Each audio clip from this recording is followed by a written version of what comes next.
ಓಂ ನಮೋ ಭಗವತೆ ರಾಮಕೃಷ್ಣಾಯ. ಓಂ ನಮೋ ಭಗವತೆ ರಾಮಕೃಷ್ಣಾಯ. ಓಂ ನಮೋ ಭಗವತೆ ರಾಮಕೃಷ್ಣಾಯ. ಓಂ ನಮೋ ಭಗವತೆ ರಾಮಕೃಷ್ಣಾಯ. ಓಂ ನಮೋ ಭಗವತೆ ರಾಮಕೃಷ್ಣಾಯ. ಓಂ ನಮೋ ಭಗವತೆ ರಾಮಕೃಷ್ಣಾಯ. ಓಂ ನಮೋ ಭಗವತೆ ರಾಮಕೃಷ್ಣಾಯ. ಓಂ ನಮೋ ಭಗವತೆ ರಾಮಕೃಷ್ಣಾಯ. ಓಂ ನಮೋ ಭಗವತೆ ರಾಮಕೃಷ್ಣಾಯ. ಶ್ರೀರಾಮಕೃಷ್ಣರ ಪಾದಗಳಿಗೆ ಅರ್ಪಿಸಿದಂತಹ ಎಲ್ಲ ಕಮಲಗಳನ್ನು ಸಮರ್ಪಣೆ ಮಾಡಿ ಶ್ರೀರಾಮಕೃಷ್ಣರ ದಿವ್ಯ ಕೃಪಾದೃಷ್ಟಿಗೆ ನಾವು ಪಾತ್ರರಾಗೋಣ. ಓಂ ಶಾಂತಿ ಶಾಂತಿ ಶಾಂತಿ. ಹರಿ ಓಂ ತತ್ಸತ್. ಶ್ರೀರಾಮಕೃಷ್ಣಾರ್ಪಣಮಸ್ತು. ನಿಧಾನಕ್ಕೆ ಎಲ್ಲರೂ ಕಣ್ಣು ಓಪನ್ ಮಾಡಿ.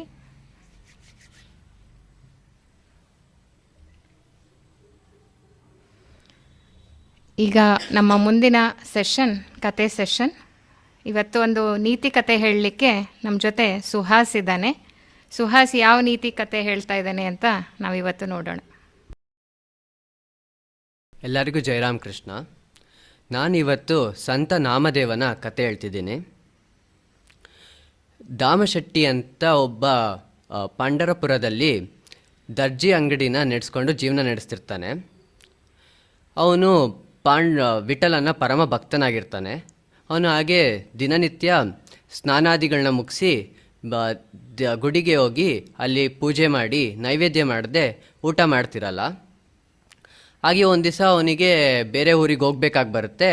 ಅದರಿಂದ ಈ ವ್ರತಕ್ಕೆ ಭಂಗ ಬರುತ್ತಲ್ಲ ಅಂತೇಳ್ಬಿಟ್ಟು ಅವನು ಈ ವ್ರತನ ಅವನ ಮಗಂಗೆ ಮಾಡೋಕ್ಕೆ ತಿಳಿಸ್ಬಿಟ್ಟು ಅವನು ಹೊರಟೋಗ್ತಾನೆ. ನಾಮದೇವ ಮುಂದಿನ ದಿನ ಎದ್ದು ತನ್ನ ತಾಯಿ ತಯಾರಿಸಿದಂಥ ಊಟನ ಒಂದು ಎಲೆಯಲ್ಲಿ ಇಟ್ಕೊಂಡು ಗುಡಿಗೆ ಹೋಗ್ತಾನೆ. ಅಲ್ಲಿ ದೇವರ ವಿಗ್ರಹ ಮುಂದೆ ಆ ಎಲೆ ಇಟ್ಟು ಪ್ರಾರ್ಥಿಸಿ ಸ್ವೀಕರಿಸುವಂತೆ ಪ್ರಾರ್ಥಿಸ್ಕೊತಾನೆ. ಆಮೇಲೆ ಸ್ವಲ್ಪ ಹೊತ್ತು ಕಾಯ್ತಾನೆ. ಹಾಗೇ ಇರುತ್ತೆ ಇದು ನೈವೇದ್ಯ ಮಾಡಿದ್ದು. ಮತ್ತೆ ಮತ್ತೆ ಅವನು ಪ್ರಾರ್ಥಿಸ್ತಾನೆ ಸ್ವೀಕರಿಸೋಕ್ಕೆ, ಆದರೆ ಹಾಗೇ ಇರುತ್ತೆ. ಆದ್ದರಿಂದ ಅವನು ಮೋಸ್ಟ್ಲಿ ನಾನೇನಾದ್ರು ಇಲ್ಲಿ ನಿಂತ್ಕೊಂಡಿದ್ರೆ ದೇವರು ಸ್ವೀಕರಿಸಲ್ಲ ಅಂತೇಳ್ಬಿಟ್ಟು ಅವನು ಹೊರ್ಗಡೆ ಬಂದು ಪರ್ದೆ ಸರಿಸ್ಬಿಟ್ಟು ನಿಂತ್ಕೊಂಡು ಕಾಯ್ತಾನೆ. ಹಾಗೆ ಒಂದು ಸ್ವಲ್ಪ ಹೊತ್ತಾದಮೇಲೆ ನೋಡ್ತಾನೆ, ಹಾಗೇ ಇರುತ್ತೆ ನೈವೇದ್ಯ. ಅದರಿಂದ ಇನ್ನೂ ಬೇಜಾರಾಗುತ್ತೆ. ಅವನು ಇದೇನಾದ್ರು ಅಪ್ಪಂಗೆ ತಿಳಿಯೋದಕ್ಕಿಂತ ಮೊದಲು ನಾನು ಜೀವ ಕಳ್ತ್ಕೊಳೋದೇ ಬೆಸ್ಟು ಅಂತೇಳ್ಬಿಟ್ಟು ಅವನು ಗುಡಿ ಎದುರುಗಡೆ ಇದ್ದಂಥ ಒಂದು ಗೋಡೆ ಮೇಲೆ ಹತ್ಬಿಟ್ಟು ಜೀವ ಕಳ್ತ್ಕೋಬೇಕು ಅಂತ ಇನ್ನೇನು ಜಿಗಿಬೇಕು ಅಂತಿರ್ತಾನೆ. ಅಷ್ಟರಲ್ಲಿ ಅವನಿಗೆ ಒಂದು ಅಶರೀರವಾಣಿ ಕೇಳಿಸುತ್ತೆ. ಏನಂದರೆ, ನಿಲ್ಲು, ಕೆಳಗೆ ಇಳಿದು ಬಾ ಅಂತ ಕೇಳಿಸುತ್ತೆ. ಅದರಿಂದ ಅವನು ಬಂದು ಗುಡಿಯಲ್ಲಿ ನೋಡ್ತಾನೆ, ನೈವೇದ್ಯ ಎಲ್ಲ ಖಾಲಿಯಾಗಿರುತ್ತೆ. ಅವನು ಹಾಗೆ ಖಾಲಿ ಕೈಯಲ್ಲಿ ಮನೆಗೆ ಹೋಗ್ತಾನೆ. ಅವರಮ್ಮ ಕೇಳ್ತಾರೆ, ಎಲ್ಲಿ ಪ್ರಸಾದ ಏನು ತಂದಿಲ್ವಲ್ಲ ನೀನು ಅಂತ. ಅವನು ಅವರಮ್ಮಂಗೆ ನಡೆದಿದ್ದೆಲ್ಲ ಹೇಳ್ತಾನೆ. ಆದರೆ ಅವರಮ್ಮ ನಂಬಲ್ಲ. ಅವನ್ನ ಪರೀಕ್ಷೆ ಮಾಡಬೇಕು ಅಂತೇಳ್ಬಿಟ್ಟು ಮುಂದಿನ ದಿನ ಎಲ್ಲ ಎಲೆಯಲ್ಲೆಲ್ಲ ಸಿದ್ಧಿ ಮಾಡಿಕೊಟ್ಟು ಅವನ ಕೈಲಿ ಕಳಿಸ್ತಾರೆ. ಆಮೇಲೆ ಅವನ ಹಿಂದೆನೇ ಹಿಂಬಾಲಿಸ್ಕೊಂಡು ಹೋಗ್ತಾರೆ. ಆವಾಗ ಅವನು ಹೋಗ್ತಾನೆ, ಗುಡಿಯೊಳದು ವಿಗ್ರಹ ಮುಂದೆ ಇಡ್ತಾನೆ. ಪ್ರಾರ್ಥಿಸ್ಬಿಟ್ಟು ಆಚೆ ಬಂದು ಪರ್ದೆ ಸರಿಸ್ಬಿಟ್ಟು ಇಡ್ತಾನೆ. ಸ್ವಲ್ಪ ಹೊತ್ತು ಕಾದ್ಬಿಟ್ಟು ಆಮೇಲೆ ಪರ್ದೆ ತೆಗೆದು ನೋಡಿದ್ರೆ ನೈವೇದ್ಯ ಇರಲ್ಲ. ಅವ್ರ ಅಮ್ಮಂಗೆ ರೋಮಾಂಚನ ಆಗುತ್ತೆ. ಹಾಗೆ ಮರುದಿನ ದಾಮಶೆಟ್ಟಿ ಊರಿಂದ ಬರ್ತಾನೆ. ಊರಿಗೆ ಬಂದಾಗ ಅವನ ಹೆಂಡ್ತಿ ನಡೆದಿರೋ ವಿಚಾರನೆಲ್ಲ ಹೇಳ್ತಾಳೆ. ಅವನು ಇದನ್ನು ಅವನ ಕಣ್ಣಾರೆ ಕಾಣಬೇಕು ಅಂತ ಹೇಳ್ಬಿಟ್ಟು ಮರುದಿನ ಅವನ ಮಗನ ಕೈಲೇ ಕಳಿಸ್ತಾನೆ. ಹಾಗೆ ಅವನು ಅವರ ಮಗಂಗೆ ಗೊತ್ತಾಗದೆ ಅವನು ಹಿಂಬಾಲಿಸ್ಕೊಂಡು ಹೋಗ್ತಾನೆ. ಅವನು ಆ ದೃಶ್ಯ ನೋಡಿಬಿಟ್ಟು ತುಂಬ ಸಂತೋಷ ಆಗುತ್ತೆ. ಹಾಗೆ ದೇವರಿಗೆ ಕೃತಜ್ಞತೆ ಹೇಳ್ತಾನೆ. ಯಾಕಂದರೆ ಇಂಥ ಮಗ ಕೊಟ್ಟಿದೆಯಲ್ಲ ನನಗೆ ಅಂತ ಕೃತಜ್ಞತೆ ಹೇಳ್ತಾನೆ. ಮುಂದೆ ಈ ನಾಮದೇವ ತುಂಬ ಅವನ ದೇವರ ಸೇವೆಗೆ ತನ್ನನ್ನು ತಾನು ತೊಡಗಿಸ್ಕೊತಾನೆ. ಹಾಗೆ ನಂತರ ಅವನು ವಿನೋಬ ಗುರುಗಳಿಂದ ದೀಕ್ಷೆ ಪಡಿತಾನೆ. ಹಾಗೆ ಸಂತ ಜ್ಞಾನೇಶ್ವರ ಮತ್ತು ಸಂತ ನಾಮದೇವ ಇಬ್ಬರು ಸೇರಿಕೊಂಡು ಅದೇ ಊರಲ್ಲಿ ಹರಿಕತೆ ಮತ್ತು ಕೀರ್ತನೆಗಳನ್ನ ಮಾಡ್ತಾ ಜನರಿಗೆ ಉಪದೇಶ ಮಾಡ್ತಾರೆ. ಒಂದು ದಿನ ನಾಮದೇವ ಊಟ ಮಾಡ್ತಿರ್ತಾನೆ. ಆವಾಗ ಒಂದು ನಾಯಿ ಬರುತ್ತೆ. ನಾಯಿ ಬಂದ್ಬಿಟ್ಟು ಒಂದು ತಟ್ಟೆಯಲ್ಲಿದ್ದಂಥ ಒಂದು ರೊಟ್ಟಿ ಚೂರನ್ನು ಕಡ್ಕೊಂಡು ತೊಗೊಂಡೋಗ್ಬಿಡುತ್ತೆ. ನಾಮದೇವ ತಕ್ಷಣ ಎದ್ಬಿಟ್ಟು ಅಲ್ಲೇ ಇದ್ದಂಥ ತುಪ್ಪದ ಪಾತ್ರೆ ತಗೊಂಡು ಆ ನಾಯಿಯಿಂದ ಓಡ್ಬಿಟ್ಟು, ಓ ದೇವ ಇಲ್ಲಿ ಬಾ, ಸ್ವಲ್ಪ ತುಪ್ಪ ತೆಗೆದುಕೋ, ಒಣ ರೊಟ್ಟಿ ತಿಂದರೆ ಹೊಟ್ಟೆನೂ ಬಂದಿತ್ತು ಅಂತ ಹೇಳ್ತಾನೆ. ಅವನು ಅಂಥ ಜೀವಿಗಳಲ್ಲೂ ದೇವ್ರನ್ನ ಕಾಣ್ತಾ ಇರ್ತಾನೆ. ಮುಂದೆ ನಾಮದೇವ ತನ್ನ ಸಮಯಗಳನ್ನೆಲ್ಲ ಗುಡಿಯಲ್ಲೇ ಕಳೀತಿರ್ತಾನೆ. ವಿಠಲನ ಜೊತೆ ಮಾತಾಡ್ಕೊತ, ಅವನ್ನ ತಲ್ಲೀನವಾಗಿ ನೃತ್ಯ ಮಾಡ್ತಾ, ಹಾಗೆಯೇ ಅವನ ನಾಮನೇ ಅವನ ಜೀವನದ ಬೆಳಕಾಗಿರುತ್ತೆ. ಹಾಗೆ ಅವನ ಸಾಕಷ್ಟು ಹಾಡುಗಳು ಮರಾಠಿಯಲ್ಲಿದೆ. ಅವನ ಅಭಂಗಗಳು ಎಂದು ಕರೀತಾರೆ. ಈ ಅಭಂಗಗಳು ಈಗಲೂ ಜನ ಅದನ್ನು ದಿವ್ಯ ಶಕ್ತಿ ಅಂತ ಹೇಳ್ಬಿಟ್ಟು ಈಗಲೂ ಆಡ್ತಾ ಇದ್ದಾರೆ. ಹಾಗೆ ಅವನು ಸುಮಾರು 50ನೇ ವಯಸ್ಸಿನಲ್ಲಿ ದೇಹತ್ಯಾಗ ಆಗ್ತಾನೆ. ಆಗ ಅವನು ಅಲ್ಲಿದ್ದವ್ರಿಗೆ ಹೇಳಿರ್ತಾನೆ, ಅವನ ದೇಹವನ್ನು ವಿಠಲನ ಗುಡಿಯ ದ್ವಾರದ ಮೆಟ್ಟಲಿನ ಕೆಳಗೆ ದೇಹ ಉಳ್ಬೇಕು ಅಂತ ಹೇಳಿರ್ತಾನೆ. ಯಾಕಂದರೆ ಭಕ್ತರು ಓಡಾಡ್ತಿರ್ಬೇಕಾದ್ರೆ ಅವ್ರ ಧೂಳು ಅವನ್ನ ಅರಿಸ್ತಿರಲಿ ಯಾವಾಗಲೂ ಅಂತ. ಇದರಲ್ಲಿ ನಾವು ನಾಮದೇವನ ದೇವರಿಗಿರೋ ಭಕ್ತಿನ ಕಾಣ್ಬೋದು. ಜಯರಾಮ್ ಕೃಷ್ಣ. ಜಯರಾಮ್ ಕೃಷ್ಣ ಸುಹಾಸ್, ತುಂಬ ಉತ್ತಮವಾದ ಸಂತ ನಾಮದೇವನ ಕತೆ. ಇದರಲ್ಲಿ ನಾವು ತಿಳ್ಕೊಳ್ಬೇಕಾಗಿರೋ ಅಂಶನೂ ಹೇಳಿದ್ಯಾ. ನಾಮದೇವನ ಭಕ್ತಿ ಎಷ್ಟು ಆಳವಾಗಿದೆ ಅನ್ನೋದನ್ನು ನಾವು ನೋಡಬೇಕು. ಅವನು ಚಿಕ್ಕ ಹುಡುಗನಿದ್ದಾಗಲೇ ಆ ಮುಗ್ಧ ಮನಸ್ಸಿನಿಂದ ಅವನು ಭಗವಂತನನ್ನು ಎಷ್ಟು ಡೀಪಾಗಿ ಕರೀತಾನೆ ಅಂತಂದರೆ, ಭಗವಂತನೇ ಬಂದ್ಬಿಟ್ಟು ಪ್ರಸಾದ ತೊಗೊಂಡು ಹೋಗ್ತಾನೆ. ನಾವೆಲ್ಲ ಈ ಮಕ್ಕಳು ಭಗವಂತನ ಕರೆದ ತಕ್ಷಣ ಏನಕ್ಕೆ ಬರ್ತಾರೆ ಅಂದರೆ, ಅವ್ರದ್ದು ಮನಸ್ಸು ಯಾವಾಗಲೂ ಶುದ್ಧವಾಗಿರುತ್ತೆ. ಶುದ್ಧ ಮನಸ್ಸಿನಿಂದ ನಾವು ಭಗವಂತನನ್ನು ಕರೆದ್ರೆ ಭಗವಂತ ಖಂಡಿತ ನಮಗೆ ಸಿಗ್ತಾನೆ ಅನ್ನೋದನ್ನು ಈ ಕಥೆಯಿಂದ ನಾವು ತಿಳ್ಕೊಬೋದು. ಹಾಗೆ ಅವನಿಗೆ ಎಲ್ಲ ಸಕಲ ಜೀವಗಳಲ್ಲೂ ಅವನು ಭಗವಂತನನ್ನು ಕಾಣ್ತಾ ಇದ್ದ ಅನ್ನೋದಕ್ಕೆ ಎಕ್ಸಾಂಪಲ್ಲು, ನಾಯಿ ಹಿಂದೆ ಓಡೋಗ್ಬಿಟ್ಟು ಒಂದು ಸ್ವಲ್ಪ ತುಪ್ಪ ಹಾಕ್ತೀನಿ, ರೊಟ್ಟಿ ಹಾಗೆ ತಿಂದರೆ ಇದಾಗುತ್ತೆ ಅಂತ ಎಷ್ಟು ಚೆನ್ನಾಗಿ ಇಲ್ಲಿ ತಿಳಿಸ್ಕೊಟ್ಟಿದ್ದಾರೆ. ಇಂಥ ಒಳ್ಳೆಯ ಕಥೆನ ತುಂಬ ಚೆನ್ನಾಗಿ ಹೇಳಿರೋದಕ್ಕೆ ಸುಹಾಸ್ಗೆ ಮಕ್ಕಳ ಸಂಘದ ಪರವಾಗಿ ಧನ್ಯವಾದಗಳು. ಈಗ ಈ ವಾರದ ಥಾಟ್, ಶ್ರೀಮಾತೆ ಶಾರದಾ ದೇವಿಯವರ ಥಾಟ್ ಏನಿದೆ ಅಂತ ನೋಡೋಣ. ಮನುಷ್ಯನ ಬುದ್ಧಿ ಎಷ್ಟು ಅಲ್ಪ, ಅವನಿಗೆ ಬೇಕಾಗಿರುವುದೇ ಒಂದಾದರೆ ಅವನು ಕೇಳುವುದೇ ಇನ್ನೊಂದು. ಶಿವನನ್ನು ಮಾಡಲು ಹೋಗಿ ಮಂಗನ ಮೂರ್ತಿಯನ್ನು ಮಾಡಿಡುತ್ತಾನೆ. ಆದ್ದರಿಂದ ಆಸೆಗಳನ್ನೆಲ್ಲ ಭಗವಂತನ ಅಡಿದಾವರೆಗಳಲ್ಲಿ ಸಮರ್ಪಿಸಿ ಬಿಡುವುದೇ ಲೇಸು. ಅವನು ನಮಗೆ ಯಾವುದು ಒಳ್ಳೆಯದೋ ಅದನ್ನು ಮಾಡಲಿ, ಆದರೆ ಭಕ್ತಿ ವೈರಾಗ್ಯಗಳಿಗಾಗಿ ಪ್ರಾರ್ಥಿಸಬಹುದು. ಅವನ್ನು ಆಸೆಗಳ ಗುಂಪಿಗೆ ಸೇರಿಸಲಾಗುವುದಿಲ್ಲ. ಇಷ್ಟು ಒಳ್ಳೆ ಅದ್ಭುತವಾದ ಥಾಟ್ ಇದೆ. ಮನುಷ್ಯನ ಬುದ್ಧಿ ಯಾವಾಗ್ಲೂ ಕೆಳಮಟ್ಟದಲ್ಲೇ ಇರುತ್ತೆ, ಮೇಲಕ್ಕೆ ಹೋಗೋದೇ ಇಲ್ಲ ಅಂತ ಇಲ್ಲಿ ಶ್ರೀಮಾತೆಯವರು ಹೇಳ್ತಾರೆ. ಅವನು ಏನೋ ಒಂದು ಬೇಕಾಗಿರುತ್ತೆ, ಆದರೆ ಕೇಳ್ಕೊಳ್ಳೋದೇ ಇನ್ನೊಂದು ದೇವರನ್ನು. ಪ್ರಾಪಂಚಿಕ ಆಸೆಗಳಿಗೋಸ್ಕರ ಮಾತ್ರ ಅವನು ಕೇಳ್ಕೊತಾ ಇರ್ತಾನೆ ಹೊರತು ಭಗವಂತ ನೀನೇ ಬೇಕು, ಪರಮಾನಂದ ಇರೋದು ಭಗವಂತ ಸಿಗೋದ್ರಲ್ಲಿ ಅನ್ನೋದನ್ನು ಅವನು ಮರ್ತೇ ಬಿಡ್ತಾನೆ ಅನ್ನೋದನ್ನು ಇಲ್ಲಿ ಹೇಳ್ತಾ ಇದ್ದಾರೆ. ಅವನೇನೋ ಒಂದು ಆಸೆ ಅಂದರೆ ನನಗೆ ಹಣ ಬೇಕು ಅಥವಾ ಕೀರ್ತಿ ಬೇಕು, ಸುಖ ಶಾಂತಿ ಬೇಕು ಅನ್ನೋದ್ರಲ್ಲೇ ಆ ಕೆಳಮಟ್ಟದ ಯೋಚನೆಯಲ್ಲೇ ಭಗವಂತನನ್ನು ಕೇಳಿದಾಗ ಭಗವಂತ ಅಷ್ಟೇ ಸಾಕ ನಿನಗೆ, ಅಷ್ಟನ್ನೇ ಕೊಡ್ತೀನಿ ಅಂತ ಆ ಪರಮಾನಂದ ಅವನಿಗೆ ಸಿಗೋದೇ ಇಲ್ಲ ಅನ್ನೋದನ್ನು ನಾವಿಲ್ಲಿ ನೋಡ್ತಾ ಇದ್ದೀವಿ. ಸೊ ನಾವು ಏನನ್ನು ಮಾಡಬೇಕು ಅಂತಂದರೆ, ನಮ್ಮ ಆಸೆಗಳನ್ನೆಲ್ಲ ಭಗವಂತನ ಅಡಿದಾವರೆಗಳಲ್ಲಿ ಸಮರ್ಪಿಸಿಬಿಡಬೇಕು. ಅಂದರೆ ಯಾವುದು ಒಳ್ಳೆಯದು ಯಾವುದು ಕೆಟ್ಟದ್ದು ಅಂತ ಭಗವಂತನಿಗೆ ಗೊತ್ತಿರುತ್ತೆ. ಅವನು ಅದ್ರ ಪ್ರಕಾರ ಎಲ್ಲ ಕೊಡ್ತಾ ಇರ್ತಾನೆ. ನಮಗೆ ಭಕ್ತಿ ವೈರಾಗ್ಯ ಜ್ಞಾನ ಇದನ್ನು ಪ್ರಾಪ್ತಿ ಮಾಡುವಂತ ನಾವು ಭಗವಂತನಲ್ಲಿ ಸದಾ ಕೇಳ್ಕೋಬೇಕು. ಅದನ್ನು ಕೇಳ್ಕೊಂಡ್ರೆ ಅದು ಆಸೆ ಗ್ರೂಪಿಗೆ ಬರಲ್ಲ.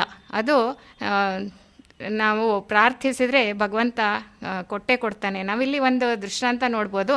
ಒಬ್ಬ ಕಾಡಲ್ಲಿ ಹೋಗ್ತಾ ಇರ್ತಾನೆ. ಅವನಿಗೆ ಸ್ವಲ್ಪ ದೂರ ಹೋದ ತಕ್ಷಣ ತುಂಬ ಆಯಾಸ ಆಗಿಬಿಡುತ್ತೆ. ಒಂದು ಮರದ ಕೆಳಗೆ ಅವನು ಕುತ್ಕೋತಾನೆ. ಸುಸ್ತಾಗಿದೆ ಅಂತಂದ್ಬಿಟ್ಟು ಕುತ್ಕೊಂಡ. ಅವನಿಗೆ ಅದೃಷ್ಟನೂ ಅಂತ ಹೇಳ್ಬೋದು, ದುರದೃಷ್ಟನೂ ಅಂತ ಹೇಳ್ಬೋದು. ಅದು ಕಲ್ಪತರು ವೃಕ್ಷ ಆಗಿರುತ್ತೆ. ಸೊ ಅವನು ಕುತ್ಕೊಂಡ, ಅವನಿಗೆ ಗೊತ್ತಿರಲ್ಲ ಅದು ಕಲ್ಪತರು ವೃಕ್ಷ ಅಂತ. ಅವನು ಸುಮ್ಮನೆ ಕೇಳ್ತಾನೆ, ಹಾಗೆ ಮನಸ್ಸಲ್ಲಿ ಅನ್ಕೋತಾನೆ, ಅಯ್ಯೋ ಇಲ್ಲಿ ಕಲ್ಲು ಮೇಲೆ ಕೂತಿದ್ದೀನಿ, ಎಷ್ಟು ಸುಸ್ತಾಗಿದೆ, ನನಗೆಲ್ಲ ಕಲ್ಲು ಚುಚ್ತಾ ಇದೆ, ಒಂದು ಮಂಚನಾರು ಇದ್ದಿದ್ರೆ ಎಷ್ಟು ಚೆನ್ನಾಗಿರ್ತಾಯಿತ್ತು ಅಂತ. ಸರಿ, ಮಂಚ ಇದ್ದಿದ್ರೆ ಚೆನ್ನಾಗಿರ್ತಿತ್ತು ಅಂತ ಅಂದ್ಕೊಂಡ ತಕ್ಷಣವೇ ಒಂದು ಮಂಚ ಬಂದು ಮಂಚದ ಮೇಲೆ ಕೂತ್ಕೊಂಡ್ಬಿಡ್ತಾನೆ. ಓ, ಮಂಚ ಸಿಕ್ತಾ, ಮಂಚದ ಮೇಲೆ ಒಂದು ಹಾಸಿಗೆ ಇದ್ದಿದ್ರೆ ಎಷ್ಟು ಮೆತ್ತಗಿರ್ತಾಯಿತ್ತು, ಆರಾಮಾಗಿ ಮಲ್ಕೋಬೋದಿತ್ತು ಅಂತ. ಹಾಸಿಗೆನೂ ಬಂದ್ಬಿಡುತ್ತೆ. ನೆಕ್ಸ್ಟು, ಅಯ್ಯೋ ತುಂಬ ಹೊಟ್ಟೆ ಹಶ್ವಾಗಿದೆ, ಇಲ್ಲೆಲ್ಲೂ ಸುತ್ತಮುತ್ತ ಕಾಡಿದೆ, ಯಾರು ಜನನೇ ಇಲ್ಲ ಇಲ್ಲಿ, ಯಾರಾದರೂ ಜನ ಒಳ್ಳೆ ಮೃಷ್ಟಾನ್ನ ಭೋಜನ ತಂದುಕೊಟ್ರೆ ಎಷ್ಟು ಚೆನ್ನಾಗಿರುತ್ತೆ ಅಂತ. ಒಬ್ರು ಯಾರೋ ಬಂದು ಮೃಷ್ಟಾನ್ನ ಭೋಜನನೂ ಇಟ್ಟು ಹೋಗ್ಬಿಡ್ತಾರೆ. ಓ, ನಾನು ಕೇಳಿದ್ದೆಲ್ಲ ಆಗ್ತಾ ಇದೆಯಲ್ಲ, ಒಂದು ಮನೆ ಇದ್ದಿದ್ರೆ ಎಷ್ಟು ಚೆನ್ನಾಗಿರ್ತಿತ್ತು, ಆರಾಮಾಗಿ ಇಲ್ಲೇ ಇರ್ಬೋದಾಗಿತ್ತು ಅಂತ ಅನ್ಕೋತಾನೆ. ಒಂದು ಮನೆಯೂ ಬಂದ್ಬಿಡುತ್ತೆ. ಸೊ ಆವಾಗ ಅದೇ ಟೈಮ್ಗೆ ಇನ್ನೊಂದು ಯೋಚನೆ ಬರುತ್ತೆ, ಸುತ್ತಮುತ್ತ ಇಷ್ಟು ದೊಡ್ಡ ಕಾಡಿದೆ, ಏನಾದ್ರು ಹುಲಿ ಬಂದುಬಿಟ್ರೆ ಅಂತ ಯೋಚನೆ ಮಾಡ್ತಾನೆ. ಹುಲಿನೂ ಬಂದುಬಿಡುತ್ತೆ. ಹುಲಿ ಬಂದು ಅವನನ್ನು ತಿಂದು ಹಾಕ್ಬಿಡುತ್ತೆ. ಸೊ ನಮ್ಮ ಆಸೆಗಳು ಯಾವ ಥರ ಒಂದಾದ್ಮೇಲೆ ಒಂದು ಆಸೆಗೆ ಕೊನೆಯೇ ಇಲ್ಲ, ಇದು ಎಂಡ್ಲೆಸ್. ಸೊ ಹಾಗಾಗಿ ನಮ್ಮ ಆಸೆಗಳನ್ನು ಯಾವುದಕ್ಕೆ ನಾವು ಆಸೆ ಇಟ್ಕೋಬೇಕು, ಯಾವುದಕ್ಕೆ ಇಟ್ಕೋಬಾರ್ದು, ಎಷ್ಟು ರೆಸ್ಟ್ರಿಕ್ಟ್ ಮಾಡಬೇಕು ಅನ್ನೋದು ನಾವು ಈ ಥಾಟ್ ಮೂಲಕ ತಿಳ್ಕೊಬೋದು. ಎಲ್ಲರೂ ಈ ಥಾಟನ್ನು ಮನನ ಮಾಡಿ 1-2-3 ಸರಿ ಹೇಳಿಕೊಂಡು ಆಮೇಲೆ ನೀವು ಥಾಟನ್ನು ಕಳಿಸಿ. ಹಾಗೆ ನಿನ್ನೆ ಅಧ್ಯಯನ ಕೇಂದ್ರ ತುಂಬ ಚೆನ್ನಾಗಿತ್ತು, ಎಲ್ಲ ಮಕ್ಕಳು ಭಾಗವಹಿಸಿದ್ರೆ ಎಷ್ಟು ಚೆನ್ನಾಗಿರುತ್ತೆ. ಸ್ವಾಮಿ ವಿವೇಕಾನಂದರ ಲೈಫ್ ಓದ್ತಾ ಇದ್ದೀವಿ. ವ್ಯೂಸೂ ಅಷ್ಟೇ ತುಂಬ ಚೆನ್ನಾಗಿ ಶೇರ್ ಮಾಡ್ತಾ ಇದ್ದಾರೆ ಮಕ್ಕಳು, ಎಷ್ಟು ಚೆನ್ನಾಗಿ ಎಕ್ಸ್ಪ್ರೆಸ್ ಮಾಡ್ತಾ ಇದ್ದಾರೆ. ಎಲ್ಲರೂ ಜಾಯಿನ್ ಆಗಿ ಶನಿವಾರ ಕ್ಲಾಸನ್ನು ಮಿಸ್ ಮಾಡಬೇಡಿ. ಹೀಗೆ ಹೇಳ್ತಾ ಇವತ್ತಿನ 1003ನೇ ಸಂಡೇ ಕ್ಲಾಸನ್ನು ಸಂಪನ್ನಗೊಳಿಸೋಣ. ಜೈ ಶ್ರೀ ಗುರು ಮಹಾರಾಜ್ ಜಿ ಕಿ ಜೈ, ಜೈ ಶ್ರೀ ಮಹಾಮಾಯಿ ಕಿ ಜೈ, ಜೈ ಶ್ರೀ ಸ್ವಾಮೀಜಿ ಮಹಾರಾಜ್ ಜಿ ಕಿ ಜೈ. जय राम कृष्ण सर. जय राम कृष्ण. जय राम कृष्ण सर. जय राम कृष्ण सर. जय राम कृष्ण सर. जय राम कृष्ण सर. जय राम कृष्ण सर. जय राम कृष्ण सर. जय राम कृष्ण सर. जय राम कृष्ण सर.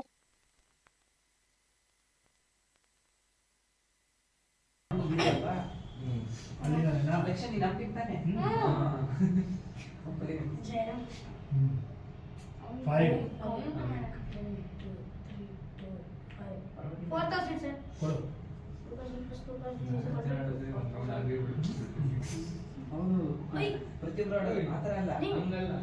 ನೆಕ್ಸ್ಟ್ ನಮ್ಮ ಟೀಮ್ ಅವ್ರು ಆಡಬೇಕು. ಹಂಗೆ ಒಬ್ಬೊಬ್ಬರು ಟೀಮ್ ಒಂದ್ಸತಿ ಮುಂದೆ ಹಂಗೆ ಹಾಕೊಂಡು ಇವನು ಸ್ಟಾರ್ಟ್ ಮಾಡಿದ್ದು. ಅದ್ಮೇಲೆ ಆಡ್ಬೇಡ್ವು. 3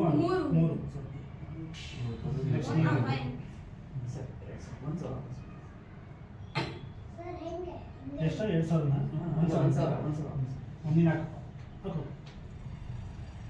5 ಎನ್ಸು 1, 2, 3, 4, 5, 4,000. ಎಲ್ಲ 4,000 ಜಾಸ್ತಿ ಆಗ್ತಿದೆ. 5,000.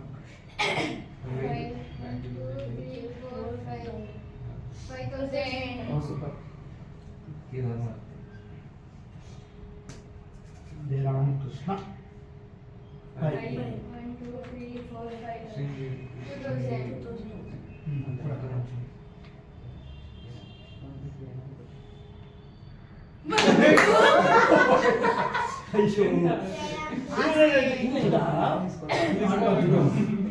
ಆಟ ಮುಗಿಯೋದು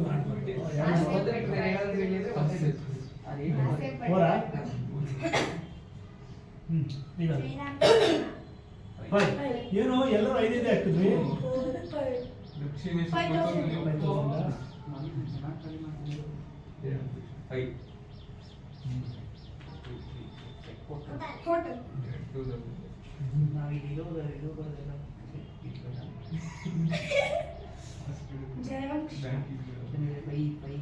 3 1, 2, 3. ಸೂಪರ್. 6,000. ನಮ್ದು ಅಟ್ಲೀಸ್ಟ್ ಕಮ್ಮಿ ಇದೆ.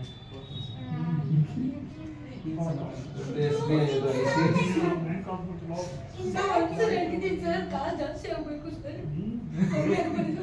ಕಮ್ಮಿ ಆಗ್ಬೋದ ಈ ತೀರ್ಥಯಾತ್ರೆಗೆ ಸರಿ ಇಲ್ಲ ನೀವು ಈ ತೀರ್ಥಯಾತ್ರೆ ನೀನು ಸರಿ ಇಲ್ಲ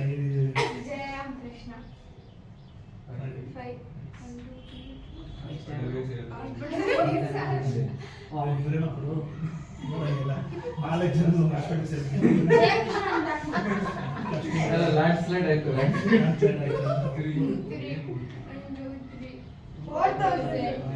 ಬಂದಿದ್ದು ಬಂದ್ಬಿಟ್ಟು ಆ ಬ್ಯಾಂಕ್ ಬಗ್ಗೆ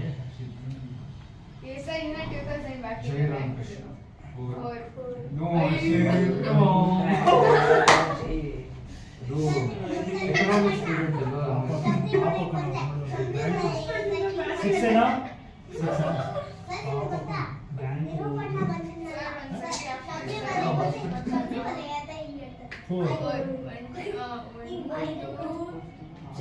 ಬ್ಯಾಂಕು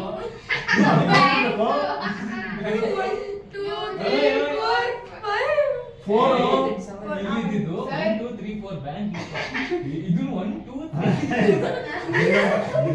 ಹಿಂಗೆಲ್ಲ ಮಾಡ್ಬೋದು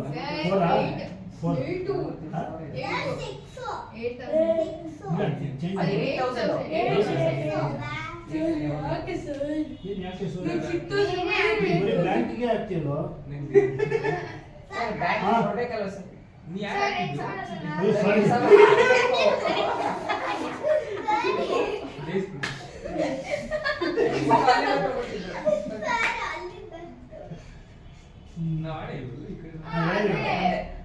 ನಾನು ಆಡಿದ್ದಾಯ್ತು ನಾನು ಆಡಿದ್ದಲ್ವಾ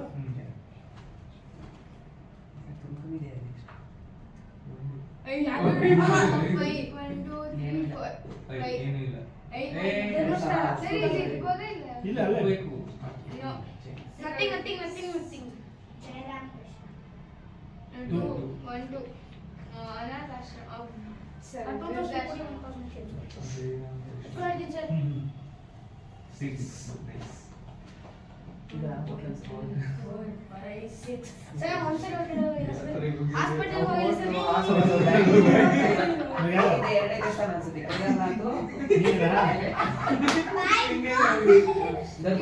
ಕೇದಾರ್ನಾಥ್